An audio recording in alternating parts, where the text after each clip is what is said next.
It's time to break down some winning lineups. Myself and Shawn, we didn't have a winning lineup in any of the contests, but over at Underdog, Nick had a smash where he had I think it's going to be fun because you had a sweat where you're in first place and then you kind of are watching to see what happens in that final game on Sunday. Shawn, we had a similar situation 2 years ago, waiting to see if Jarvis Landry would get us over the line for the FFPC contest. That didn't happen. But we were in a chasing spot where we needed points. But it is always tricky when you're sitting in that spot and you're thinking, well, if it ended right now, it's like this. But if it continues on, it's not going to be that much fun as it goes on. So, Shawn, you've mentioned Nick has drafted a couple of teams with you this year, won some OT contests to jump in and draft those. And then we have talked a couple of times on the show, had a lot of success in BBM 4. Had I think you drafted 30 teams, advanced 10 of them to the semis, but unfortunately then no teams advanced to the finals. So I do think there's a couple of things like that, which is good to talk for the community in general, to share those experiences, because we did see on social media a lot over the last couple of weeks, people not advancing and, oh, I drafted 4 teams, why am I not in the BBM final? That sort of thing. You have to be realistic with this. And I think it's good to share those conversations as well for the community. But as we start, Nick, how are you feeling post week 17 with a lineup that came third, which netted $12,500? Yeah, it was a nice way to cap a fun season. Yeah, pretty surreal way to finish out. So yeah, pretty much on cloud 9 for sure. Awesome. So just to create a little bit of context here, Nick is one of our longtime listeners, one of my favorite people. He did participate in and win the contest to draft an FFPC team with me this fall. I loved that, and interacting with Nick as we managed the team throughout the season was a lot of fun.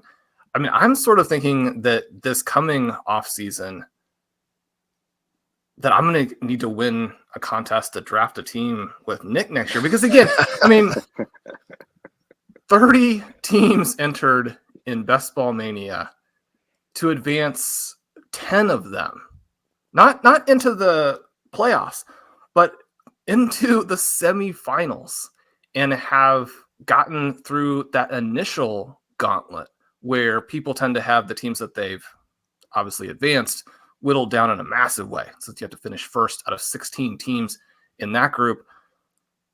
I mean, this is one of the most extraordinary things I've ever heard of. It's just incredible. Now, obviously, if you have teams with some overlapping players and you have a week where that group hits, then those results are going to be correlated in a way that does make it a little more possible than it might seem. But it's still it's mind-blowing. And Nick, when I got the original email from you, I'm like, I can't believe this has happened.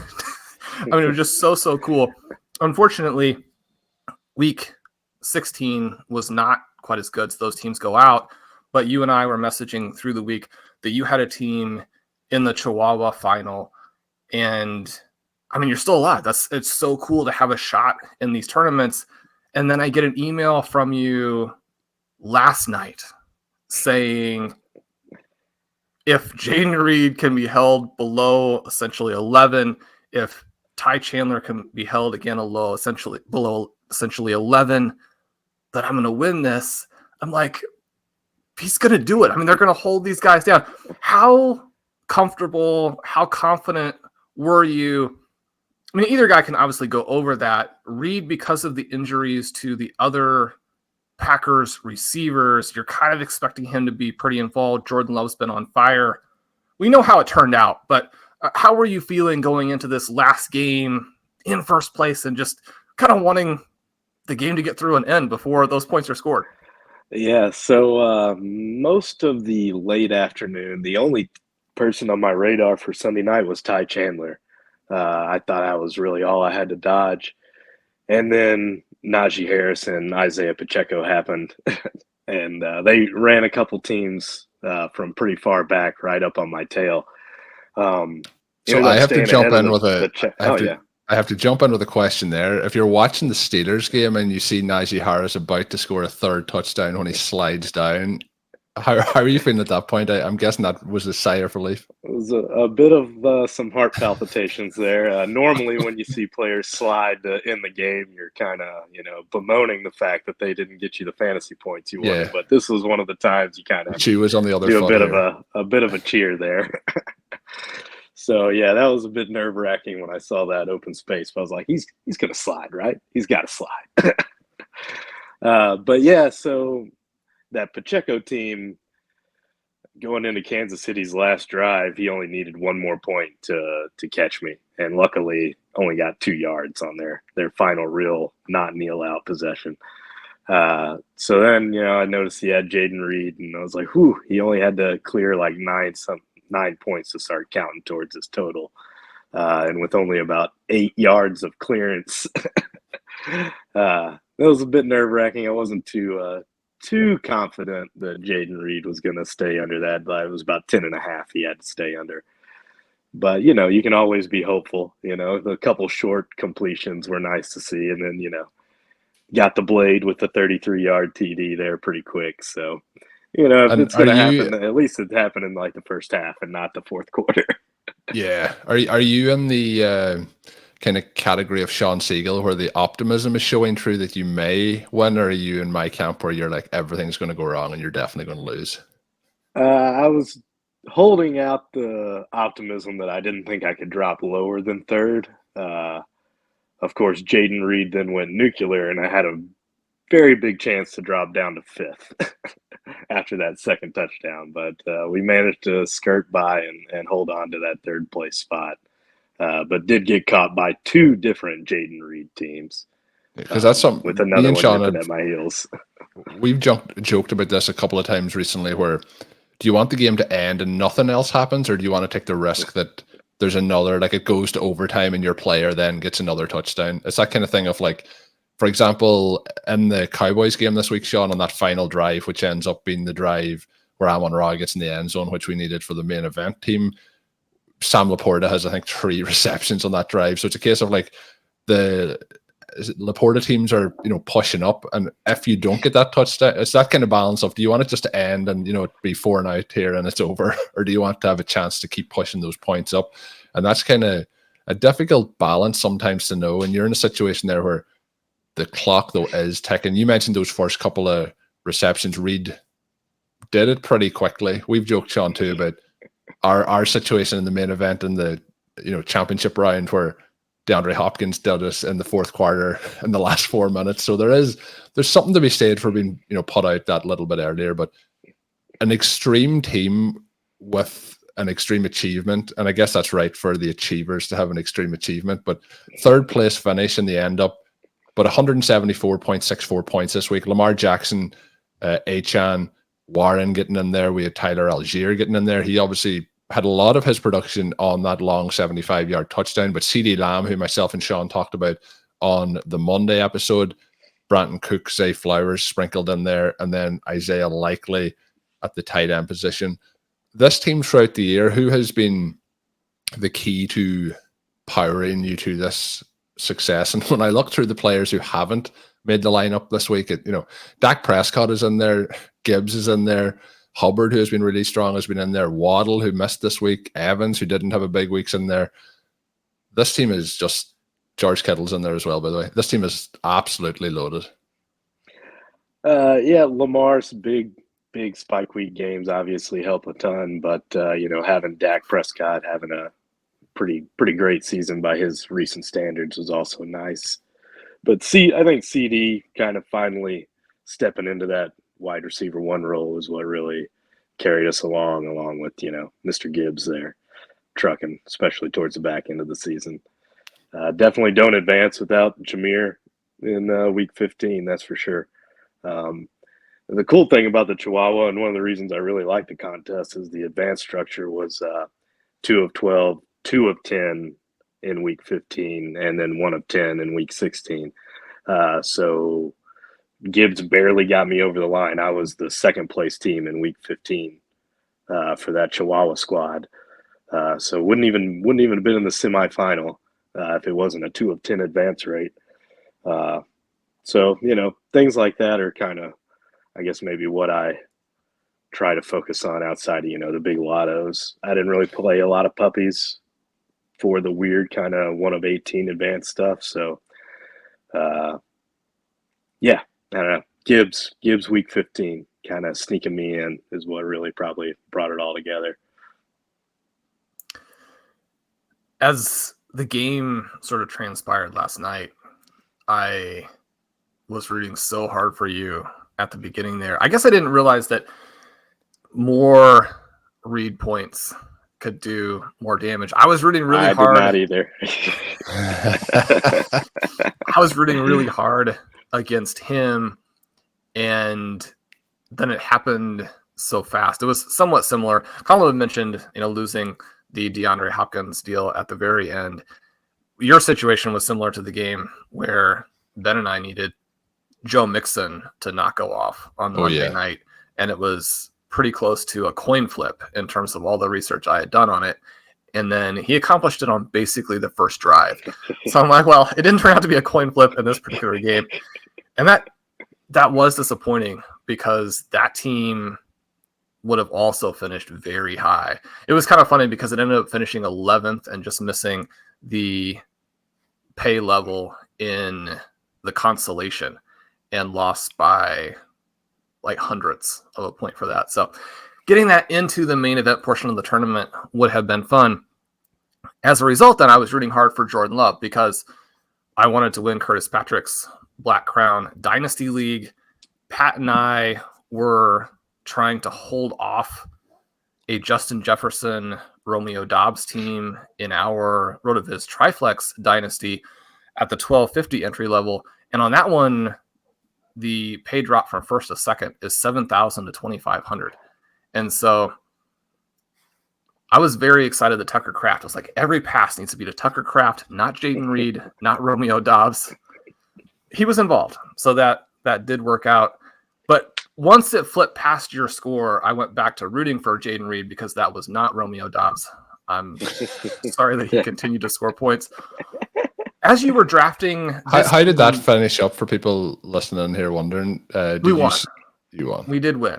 And so, again, the RotoViz Triflex format at the FFPC, absolutely fantastic for people who want to get into competitive dynasties, lots of training, very active owners, big payouts, and entry levels at whatever price you want. You don't have to pay $12.50 to enter. They have $77 versions of that. Nick, as you were putting together this particular team, and as you were putting together these teams, like this onslaught of 10 teams, this armada that made it into the Best Ball Mania semifinals, did you have any specific things that you were trying to accomplish? Now, every draft obviously is going to be different. You have a different draft slot. You have different positions that you'll take in rounds 1 or 2, depending on that draft slot. And then that cascades through the draft. Obviously, you have different needs that you address in different ways. But how were you basically attacking teams in 2023? I know a lot of listeners will be interested to find out, not necessarily how they can do what you did, because again, that's just not really possible, but how can they build elite teams to give themselves this chance? I think it's probably especially specific to this season that Sam Laporta was such a skeleton key to kind of unlocking easier way to build, juggernauts, if you will. So I had a lot of Sam Laporta, which is why I got a lot of teams into week 16. And then, did a lot of late QB stuff. Sam Howell was he was my most drafted player all off season by a pretty significant margin over one Tyquan Thornton. Unfortunately, that one didn't go quite so well, but did a lot of late QB, a lot of QB in the window. Really tried to shy away from paying the premium QB pricing. Now, when they fell, I definitely scooped them up. Lamar was, I think, a late 4th round pick in that Chihuahua draft. So it's not something I was totally avoiding, thankfully, because that worked out for me pretty well. But for the most part, it was a lot of trying to mine those nice, like the QBs I thought were viable in the window and those late QB guys. So if you're looking at Tua, Dak, Jared Goff, as far as kind of the most viable, like 9th, 10th round QB picks you can squeeze in. And then a whole unfortunate lot of Mac Jones and Kenny Pickett. But with that came a lot of Sam Howell and the occasional Desmond Ridder spike week. So, and that just kind of opened up a lot of room to, be maybe a little aggressive with running back with some targets at the beginning of the draft, which isn't something I would normally have been doing. But, it also allows you to kind of spread your wings and fly with the wide receivers early without having to worry too much about those onesies. And with like it, there's McBride and Sam Laporta out there. Yeah, there's interest. This kind of happened a little bit with a couple of teams we talked about last week with Tom and Eric, but some of the most common, and ourselves, some of the most common draft players we actually drafted the entire season were some of the teams that made it through to the finals. So you mentioned Laporta for you. We talked about McBride and Laporta, for example, not being on the team that was in our final. But this here team, you mentioned, fading the elite quarterbacks unless they came down to you. This team, Lamar Jackson in the 4th round, but I'm actually quite, looking back now, it seems a little bit surprising. Dak Prescott in the 10th round at pick 110 just stands out as an extreme value. Kirk Cousins was in a similar range, who was putting up a lot of points before his injury, but Daniel Jones, Aaron Rodgers, Geno Smith, Russell Wilson, a lot of those guys in that range. So like I'm looking here, Russell Wilson, Dak Prescott, Jared Goff, Matthew Stafford, all having Jordan Love. So many of those late guys this year did make a big impact. But when you look back at, the 10 teams that made it through to the semis but didn't go through, were you heavily focused on the same set of players in terms of ownership percentages? Would they have been very high compared? Like some people are trying to balance that portfolio where you kind of hitting the same players, and then that's what kind of did the damage then in week 16 when they couldn't advance? I am probably not one of the greatest people at balancing out my portfolio. I tend to make pretty big bets. Either we're gonna be real right or real wrong.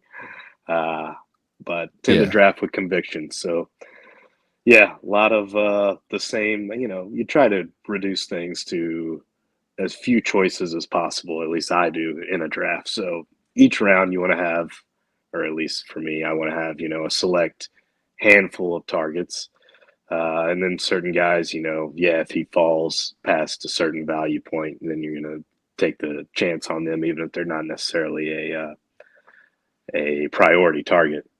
But I definitely do draft in the conviction sort of line of thought. So had a lot of conviction for, the RotoViz guys, if you will, and that kind of style of player. But, Shawn can be a pretty convincing guy when he's arguing passionately for a player. So, or when he starts giving the follow those coattails. Projected stat lines for some of the players can get you enthused. What could have been with J.K. Dobbins, my guys? Oh, what could have been? Still a touchy subject. That one is still so raw there. I just love to hear you say that, because I think that what you did is a great example of this idea that if you diversify yourself out of your favorite guys and the most likely players to win, then you water down your portfolio to the point where you can't do some of the things that you accomplished, and that you have to be willing to manage your bankroll in such a way that you can play the next year when you have a bad season. Obviously, we encourage everyone to manage their bankroll in a way that nothing they're ever doing in fantasy is impacting their life negatively. So we want to make sure we mention those things. But you can balance sort of across years as opposed to within a year. And when you hit in such a big way, Nick, like you did, as you're thinking about player targets and sort of some tactical moves, obviously, to some people, it's going to seem absurd to be talking about 2024 the day after the season ends. But are there already ideas percolating where you're thinking to yourself? Now, you said that your plan of attack this year was focused on some of these great prices you get on some of the late round QBs. Obviously, Sam Laporta is the skeleton key. Are there elements that you're already excited to try next year that you think could anticipating how you think the community might react, but just plays that you're excited to make, as certainly when you do well on the last day of the season, it does create enthusiasm for drafting again. Yeah, absolutely. I would say my biggest takeaway from just a bit of DFS dabbling and the at least success I could read from the teams I drafted in Best Ball this year is probably will have a slightly higher focus on team stacking. Game stacking, sure, we're never going to stop doing that, week 17 or bust sort of thought process, but I think I will prioritize trying to create a bit heavier team stacking front on teams where I can, where it's appropriate. Beyond that, I don't know. I'm kind of anxious just to see how drafters react. You gotta. I kind of react to what everyone else is doing around me and figure out where to pivot, so to speak. This year, I thought that was kind of avoiding paying those crazy prices for quarterbacks, and that worked out pretty well for the most part. So we'll see. We'll get in the draft streets pretty early. And just kind of see how guys are reacting, or drafters are reacting to what they saw this season, and try and mine out some EV from some overreactions they might be placing on how to build their teams, and zig where some folks zag, and then turn on RotoViz and stealing bananas, see what Shawn, Colm, and Ben think about things. We're recording this on the 1st of January, so it's like you've just had this win, but we're talking about the draft streets, and I feel like it's not going to be that long until we're jumping back into those. But you mentioned a good point, and it's something that we're always interested in, is what the market is going to say and how things will adjust. So I mentioned Dak Prescott in the 10th round. Are we going to see some of those lower quarterbacks who went from 10 to 13 pushed up? Rather they're going from 7 to 10. Are we going to see some of the elite quarterbacks who didn't hit their high levels that maybe people hoped? Are we going to see them slide down, into the 5th, 6th round rather than the 3rd and 4th round? It's going to be very interesting to see how the dust starts to settle over those early months in terms of ADP. And again, one of the things we did a lot this year was those running backs in the traditional dead zone, and then rounds 3 through 6 and picking up some of those guys. Is that going to shift? Is it going to be all wide receivers? Is it going to be even more wide receiver heavy in 2024 than it was in 2023? So all those questions, I think, is what's going to devise what we attack then to try and find the values in those. Shawn, out of interest, the quarterback landscape, how do you think that's going to play out in early 2024 with, I mentioned some of those names that were going, and we attacked a lot of lit quarterbacks. I think we're going to see that window for quarterbacks tighten up between the elite ones coming down and the, I guess, lit ones coming up. I think we're going to have a lot of quarterbacks in the 6 through 11 range this year. It'll be interesting to see, and I would expect that drafters are again going to be, and it's not that they weren't already doing this, but there's going to be just such a high priority placed on players who have multiple paths for scoring. The success of Stroud, I think, is going to make the rookie QBs. Will that be balanced out not expensive necessarily. Will that be balanced out by Bryce Young? No. No, I don't think so, because the losing portion of it still doesn't affect your team in the same way as the championship portion of it does. And so drafters are going to be looking, obviously, for a Dak Prescott. They're going to be looking for a CJ Stroud. It'll be interesting to see how players like a Jared Goff are treated, because Goff is someone who was very successful for us in a variety of formats, and yet the situation that he, and to a much greater extent, Geno Smith ran into, where the team is trying to get a couple of running backs involved. Geno simply couldn't unlock the offense that he had. He couldn't unlock JSN. You have the game again yesterday where, you've got these 3 receivers and he's throwing to the backup tight end, essentially. And so that's not the way that you want the offense to work. And some of that is just, obviously from a perspective, it's simply now that we can look back, we know that because he had played relatively well in 2022. Could he take the next step? That obviously didn't pan out, but this ability to hit on players with extremely wide range of outcomes. And that, again, is where the rookies come in, because, I mean, Stroud demonstrated just how wide the range can be, even for a relatively pass-first QB. The other thing is going to be this element where just the extreme injuries to quarterbacks 2 consecutive years is going to have to influence the way people draft. Nick just mentioned having some of these team stacks to where if you're correct and you get a quarterback through. Now, it was interesting in many cases where players like a Joe Flacco actually were much better for the team. Again, when you think about what the Cleveland Browns did to put this juggernaut team together and then how they destroyed it all by paying so much in so many ways for Deshaun Watson. I mean, you can't even, hardly imagine what they're currently thinking. But the pricing on QB and how you manage to, find this lever to move just a little bit. I mean, we mentioned Sam Howell, and obviously he's someone who, because of the way he played recently, is now back out of fashion, and it can make us forget the fact that he carried so many teams to where they needed to be to have that shot. How do you find that guy at the price where you can do the things that Nick just explained, to where you can have additional players get hurt, like a J.K. Dobbins. You have additional players to where when they hit and hit big, you can take that risk on a Breece Hall. You can take the risk on Travis Etienne, not actually having Tank Bigsby take any work for him. Those things are opened up when you don't take the quarterback early, and yet at the same time, Nick, now that you've had this game where Lamar Jackson does so much for you, for so many people, that kind of emotional response to that game is going to trigger something where they're like, I've got to get the Lamar Jackson game again next year and make sure I have exposure to guys who can give me that. So a couple of questions. How do you think the quarterback landscape specifically is going to look next season?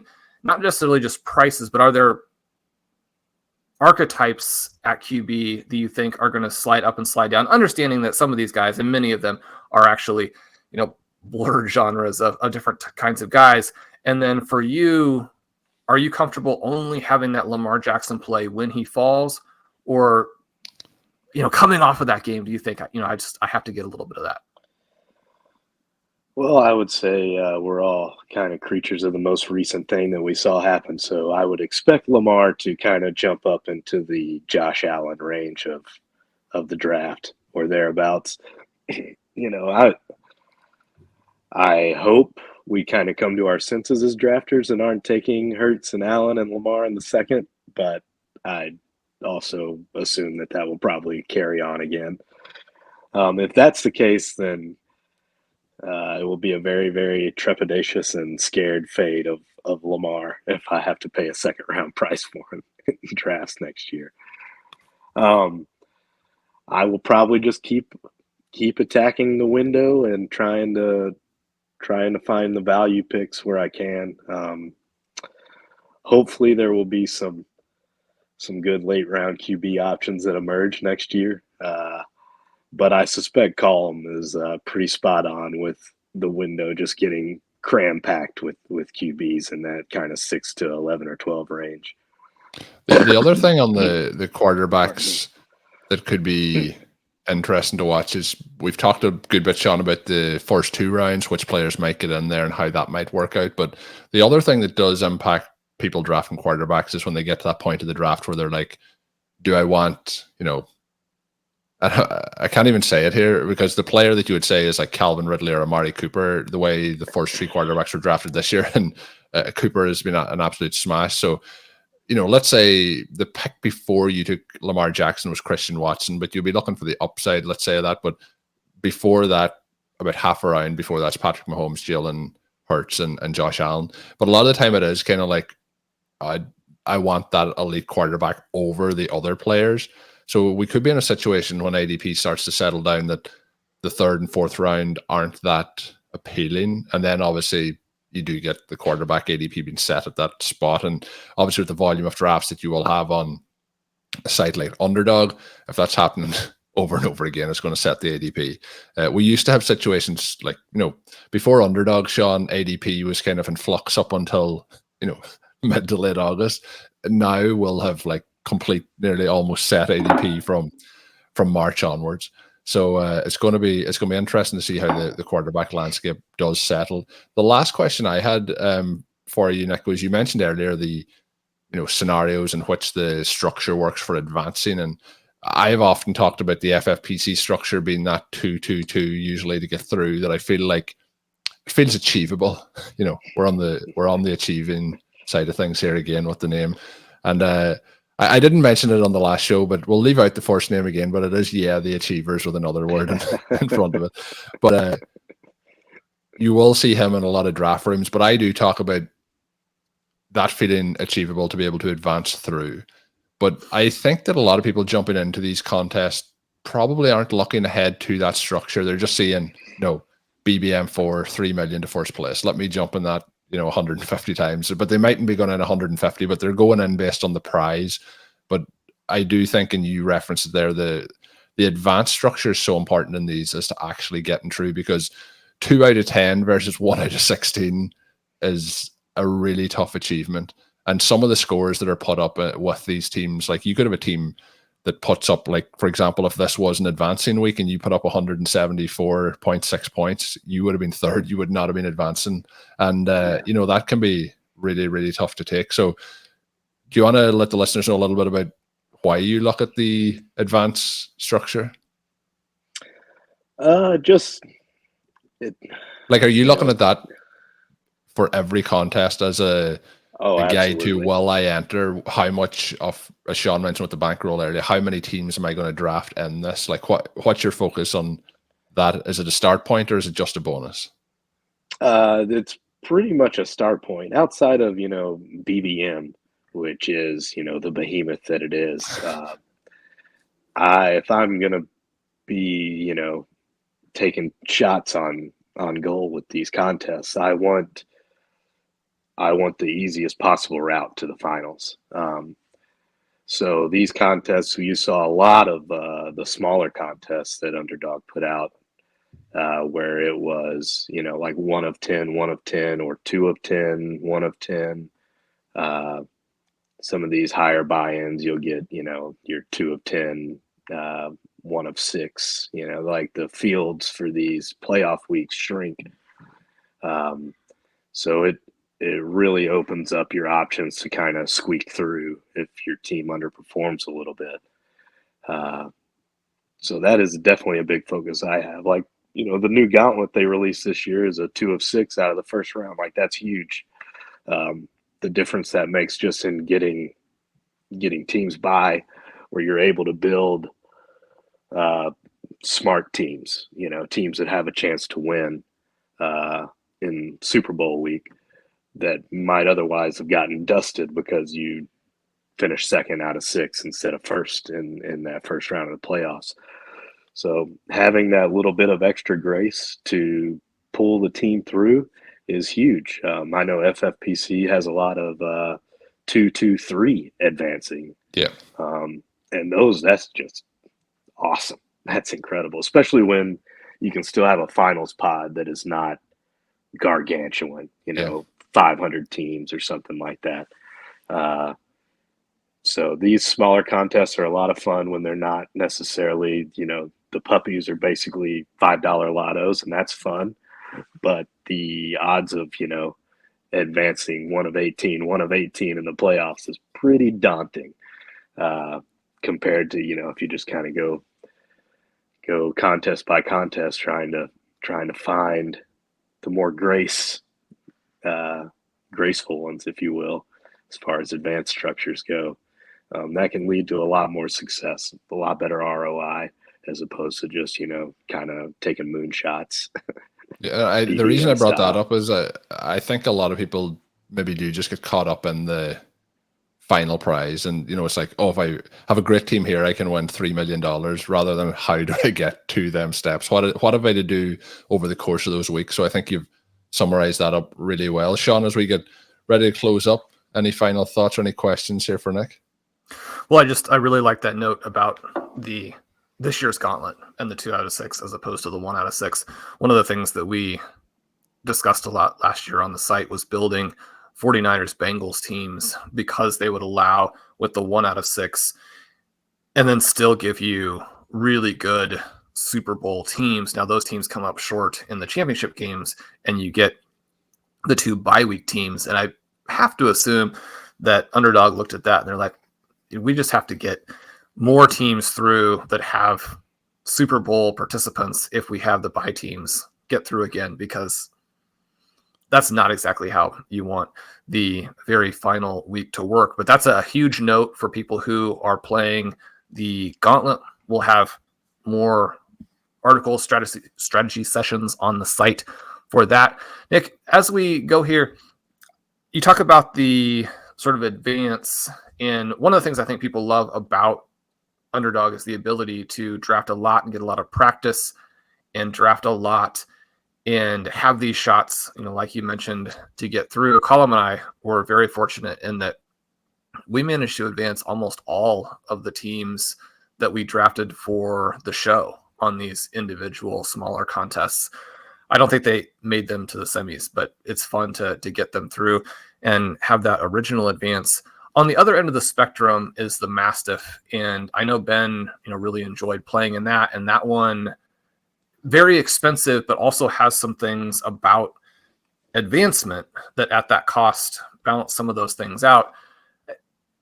With the way Underdog works, I think it's so much fun to draft a lot and get that practice and not use your bankroll on the bigger contest necessarily. But what are your thoughts there? Is that one that you participated in? How are you looking at that one as it works into sort of the overall approach for a year?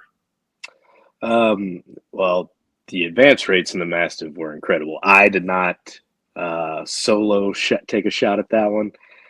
In the ship chasing Discord, we had a bit of a syndicate get together and slow draft a Mastiff team and very chaotically vote for each draft pick. It was a lot of fun. We made it to week 16, but that's what was a 2 of 4 advance, and we came up just short. Got 3rd place in that 4-man group, so it didn't quite sneak into the finals. But that was a lot of fun. Highly recommend that if that's something that you can find out there in the world. Group drafting is a blast.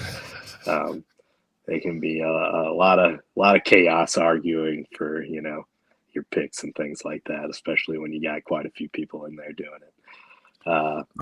But yeah, no, I those the higher dollar buy-ins that have a much easier, that's not necessarily the correct word, but a much more palatable advanced structure. They're a lot of fun, and they do help manage a lot of the risks that you're taking. You're always taking a risk by buying into those contests, but yeah, they do ease that burden quite a bit with having smaller groups after you get out of your original 12-team draft, and then a little bit, you're usually 50% advance out of a pod, so that definitely eases some of the financial risk of buying in to begin with. So no, it was a very fun contest, especially the way I went about partaking in it. You mentioned slow drafting, and voting and the chaos that group drafting could bring. I'm wondering which is more chaotic, that type of drafting or drafting live with Shawn Siegele, where he lets the clock tick down to 0. Which is more chaotic? I'll have to try the other version next year to figure that out. Yeah, not much filibustering in the slow draft. Nick and I had a very calm, dude-inspired draft. We did not win our FFPC league, but we had a great time with it. Every email that I got from Nick had, and some of these are, for a few day span, but every new group was titled with the perfect Big Lebowski quote. It was this wonderful experience and so refreshing and relaxing. And I felt just completely chilled out by these. I had a chance to, I mean, Netflix is pushing on me that The Big Lebowski is going to leave. I'm like, well, I've got, so many copies of The Big Lebowski. I obviously don't need to watch it on Netflix because it's leaving, but I'm going to anyway. Watched that again the other night for the billionth time. Still easily the best movie of all time. And to have a partner in Nick who had the perfect email, the perfect response, it was a wonderful experience. Nick, congratulations to you on everything that you accomplished in 2023. I have to believe that you were one of the very best drafters in the entire fantasy universe in 2023. All of us will attempt to accomplish that or something similar in 2024. Thanks so much for joining us on the show. Hey, thanks you guys. It's been a blast. No problem. It's awesome. And congratulations again on well, what technically Yale said wasn't a win. It was third place. It's a big win in the fantasy football circles to get into the mix at all, and then to head it up and to get into a spot where so close, but still a bit away, but a massive achievement. For anyone, I will put it in the show notes today, but you can follow over on Twitter at any number of rugs. And if you're looking for anything Lebowski related, I'm sure you're going to find it over there as well. Shawn taking great play. Everything, the whole Twitter account is basically themed in that direction, and then has fantasy football information sprinkled in. But Nick, thanks for jumping on. It's been awesome. As always, my name's Colm Kelly. You can follow me on Twitter at @OverToMartin. My co-host is Shawn Siegele. We should be back to a regular schedule next week, but we'll see. We should have something coming up on Friday. We're trying to decide if we can get something snuck in with myself and Shawn. It's a chaotic period of time with the holidays and everything going on, but congratulations to everyone who had success in week 17. And if it didn't go your way, the playoff contests are just around the corner. We're ready for it, and it's going to be a lot of fun. But until we are back, have a good one.